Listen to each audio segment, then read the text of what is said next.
बिस्मिल्लाहिर्रहमानिर्रहीम। अस्सलाम वालेकुम। आज बात करते हैं जीती पंजाब स्कूल में जो है वो दोबारा से जो है नर्सरी क्लास में एडमिशन्स का सिलसिला जो है वो जारी हो चुका हुआ है, स्टार्ट हो गया। तो उसमें जो है वो ये आपके पास जो है वो उन्होंने बता दिया कि जी आपके पास जो टाइम है ना रजिस्ट्रेशन करवाने का, वो आपके पास लास्ट डेट 31 दिसंबर 2024 तक है, ठीक है। उसके बाद जी 4 से 5 साल के दरमियान बच्चे की उम्र होनी चाहिए। फीस सेक्शन वगैरह सब कुछ है, टेस्ट है, इंटरव्यू है और ये तमाम चीज़ें इसमें इंक्लूड होगी। इसके लिए सबसे पहले जो आपको जाना पड़ेगा जी, वहाँ से उनका जो प्रोस्पेक्टस लेना पड़ेगा और फॉर्म जमा करा के आप जब जाएंगे, आपको बच्चे को साथ लेके जाना है। वो आपकी तस्वीर उतारेंगे बच्चे की और आपको एक रोल नंबर स्लिप दे देंगे। वो रोल नंबर स्लिप पर आपके बच्चे का जो है वो स्केड्यूल लिखा होगा, जनवरी में कि फरवरी में जब बच्चे का टेस्ट होगा वो उन्होंने इंक्लूड किया होगा।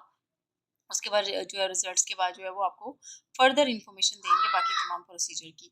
बाकी मैं आपके साथ सिलेबस शेयर करती हूँ नर्सरी का जो है इस साल का, वो भी आपके साथ शेयर करते हैं। होप सो मिलता जुलता है, कभी चेंज नहीं होता, कमी कमो पेश ही होता है, कुछ ऊपर नीचे होता है। अदरवाइज जो है वो ऐसा ही होता है जैसे पिछले साल होता है, उससे पिछले साल जारी कर दिया गया था।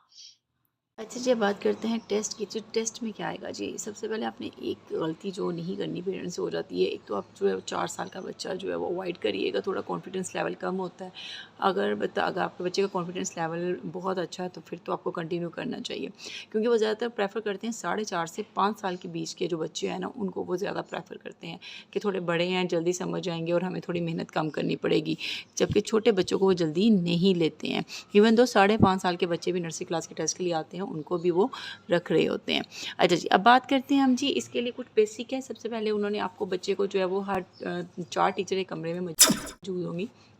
सबसे पहले आप अगर मैथ के पास जाते हो, मैथ की टीचर के पास जाते हो, वहाँ पे 2-3 बच्चे पहले से भी मौजूद होते हैं, क्योंकि उन्होंने जल्दी कंटिन्यू करना होता है। तो वो ये कहते हैं एक बच्चा एक के पास, एक बच्चा एक भाई के पास चला जाए।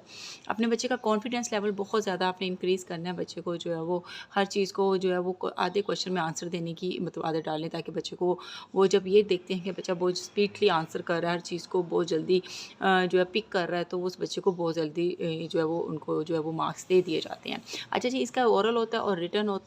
ओरल में क्या और जो ओरल में क्या होता है, आपके सामने कोई भी पज़ल, इसी तरह इंग्लिश उर्दू के पज़ल होते हैं, मैथ के पज़ल होते हैं, वो ये रख देंगे, ठीक है। सामने बच्चे के जो है वो पज़ल्स को प्लेस किया जाएगा। इसी तरह इंग्लिश में उन्हें कहेंगे put on number as number 12 20 तक होता है, 1 से 20 तक, जैसे कि आपको पता है कि गिनती होती है।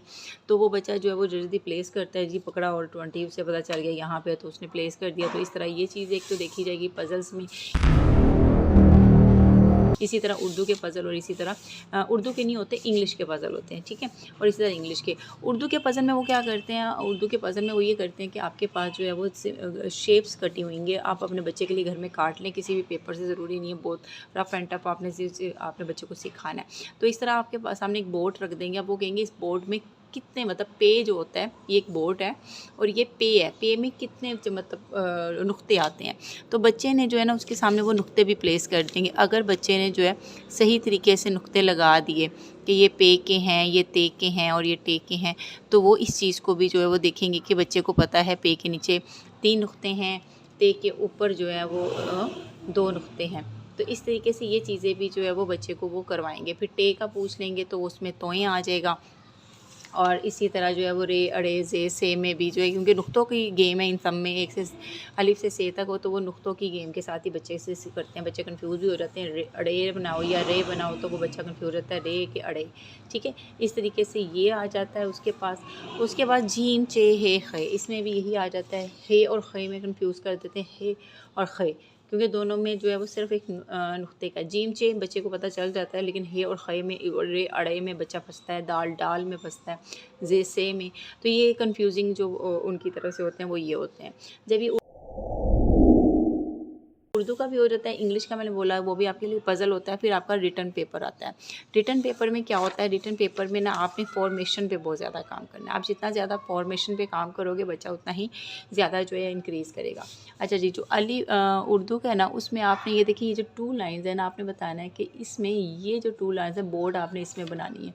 कोशिश करें बच्चे को बोर्ड जो है वो फॉर्मेशन पे काम करें, वो देख लेंगे कि इसमें है, बच्चे को पता है कि 2 लाइन्स के अंदर लिखना है। और जीम जो ऊपर वाली लाइन को जो है वो बच्चे को बताएंगे क्रॉस करके नीचे वाली 3 लाइनों में आपने जीम, चे और हे खे लिखना है, ठीक है।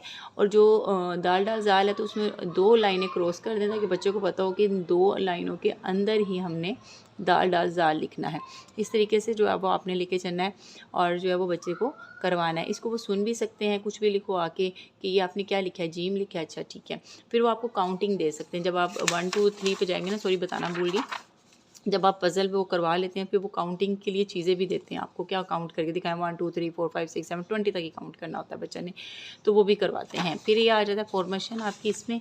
उसके बाद जो है ABC में जो है कैपिटल ABC है, सिर्फ स्मॉल नहीं होती, तो ये आपने बच्चे को 3 लाइन्स जो आपको पता होता है कि ये तमाम स्काई लेटर्स ही होते हैं, ये सब ऊपर ही आने हैं, नीचे वाली लाइन में कोई नहीं जाना, तो ये इस तरह आपने बच्चे को ये भी सिखानी है। फिर बात करते हैं जी मैथ की राइटिंग की। मैथ की राइटिंग में क्या होता है, मैथ की राइटिंग में बच्चे को आपने ब्लॉक्स में शुरू से ही पूरे ब्लॉक्स के अंदर लिखना सिखाना है। ये थोड़े बड़े ब्लॉक्स हैं तो बच्चे को स्पेस दी हुई है, तो मतलब अगर बच्चा छोटा है और उसको भी लिखने की समझ नहीं आ रही तो आपने बॉक्स थोड़ा छोटा रख लें, छोटी छोटी कॉपीज ले लें। तो ये देखिए आपने उसको पूरे ब्लॉक के अंदर लिखना सिखाना है, क्योंकि बच्चा जब पूरे ब्लॉक के अंदर लिखेगा, जैसे ही मैंने बताया कि ब्लॉक्स बड़े हैं, आप छोटे ले सकते हैं और जो है वो आहिस्ते से, जैसे बड़े से शुरू हुआ फिर छोटे, फिर उससे छोटा ब्लॉक, इस तरह बच्चे को जो है वो पेंसिल होल्डिंग के साथ साथ जो है वो ये भी पता चलता है कि मैंने इतने ही बॉक्स के अंदर लिखना है। मतलब 6 लिखना है तो ये पूरे ब्लॉक के अंदर इस तरह 6 लिखे, 5 लिखना है तो पूरे ब्लॉक के अंदर इस तरह लिखे। तो इस तरीके से ये चीज़ें भी वो नोट करते हैं कि बच्चे ने ब्लॉक के अंदर कितना मतलब एक्यूरेट लिखा है। तो इस तरह आ जाता है, ये उनका मैथ की वर्कशीट आ जाती है, ठीक है।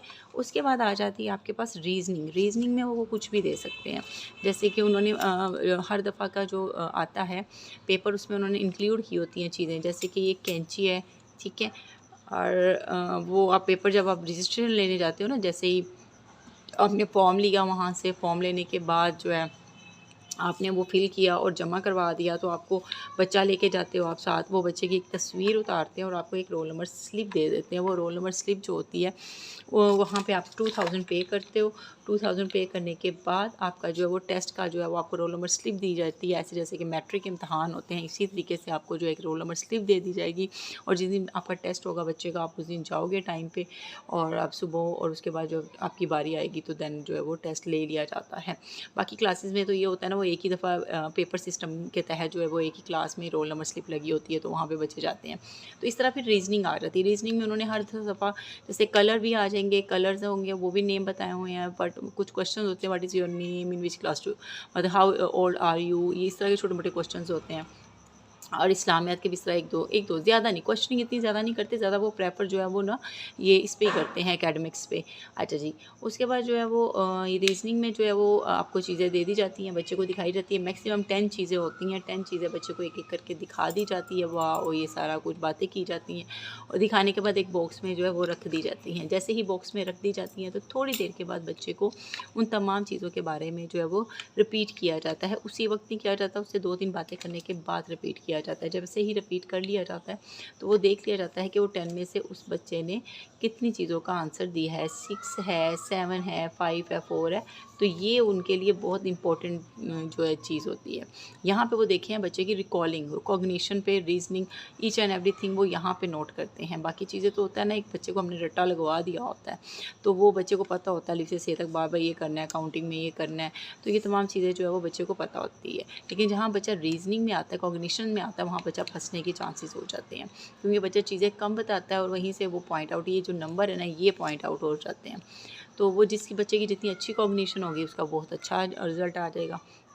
तो होप सो आज की वीडियो आपको समझ आई होगी कि आपने ये गलतियाँ नहीं करनी। एक बच्चे की एज को लेके आपने जो है फैक्टर देखना है कि मेरा बच्चा कितनी ईयर का है, कॉन्फिडेंस पे बहुत ज़्यादा काम करना है, नंबर 3 कॉग्निशन पे बहुत ज़्यादा काम करना है। जैसे ही आपको जो है वो रजिस्ट्रेशन करवा लेते हैं बच्चे की, जैसे कि दिसंबर में स्टार्ट हो चुकी हुई है, 2 दिसंबर से स्टार्ट हो गई थी और जो है वो उसके बाद जो है अब आपको फरवरी तक जो है वो टेस्ट की जो है वो डेट मिलती जाएगी। उसके बाद जो है वो रिज़ल्ट अनाउंस कर दिया जाता है। और पिछले साल 14 फरवरी को हुआ था, इस दफ़ा दफ़ा थोड़ा लेट है, तो क्योंकि इस दफ़ा 14 को तो लास्ट टेस्ट 15 तक उन्होंने स्केड्यूल दिया है, तो इस वजह से थोड़ा लेट हो जाएगा। तो इसलिए आप अपने बच्चों पे जो है बहुत ज़्यादा काम शुरू कर दें, उनको घर में बार-बार करवाएँ। अगर आप लोगों ने जब किसी भी स्कूल में एडमिशन करवाना है, अगर आप पंजाब की तैयारी करवाते हो तो आप अपने बच्चों को किसी भी स्कूल में एडमिशन करवा सकते हो। तो आप बेसिकली इन बेसिक्स पे ही काम करना है, और उसके लिए आप लोग होम स्कूलिंग बुक्स यूज़ कर सकते हैं। डिफरेंट जो है वो पब्लिशर्स की हैं, तो काफ़ी लोगों ने अच्छी-अच्छी भी बनाई हैं, कुछ नॉर्मल भी हैं, तो वो आपको भी डिपेंड करता है आपने अपने बच्चे को किस तरह लेके चलना है। तो इस तरीके से इन चीज़ों पे आप काम करें, और जो है वो अपने बच्चे पे जो है वो अगर किसी स्कूल में एडमिशन करवाना चाहते हैं, और एडमिशन करवाने के बाद ये मत सोचिएगा कि स्कूल बच्चे के दिमाग में घोल देगा, कुछ भी नहीं घोलेगा। आपको खुद से मेहनत करनी है बच्चे पे, और बहुत ज़्यादा करनी है, फिर ही आपको बच्चा चलेगा। स्कूल में दाखिल करवा के आप ये नहीं कह सकते कि मैं जो है सरहाने, वो कहते हैं ना, बाजू देख के सो जाना, तो ये वाला काम नहीं होगा। तो वो आपको मेहनत कंटिन्यू रखनी पड़ेगी टिल द मैट्रिक। आज की वीडियो तक यहाँ तक के लिए, अगली वीडियो तक के लिए अल्लाह हाफ़िज़।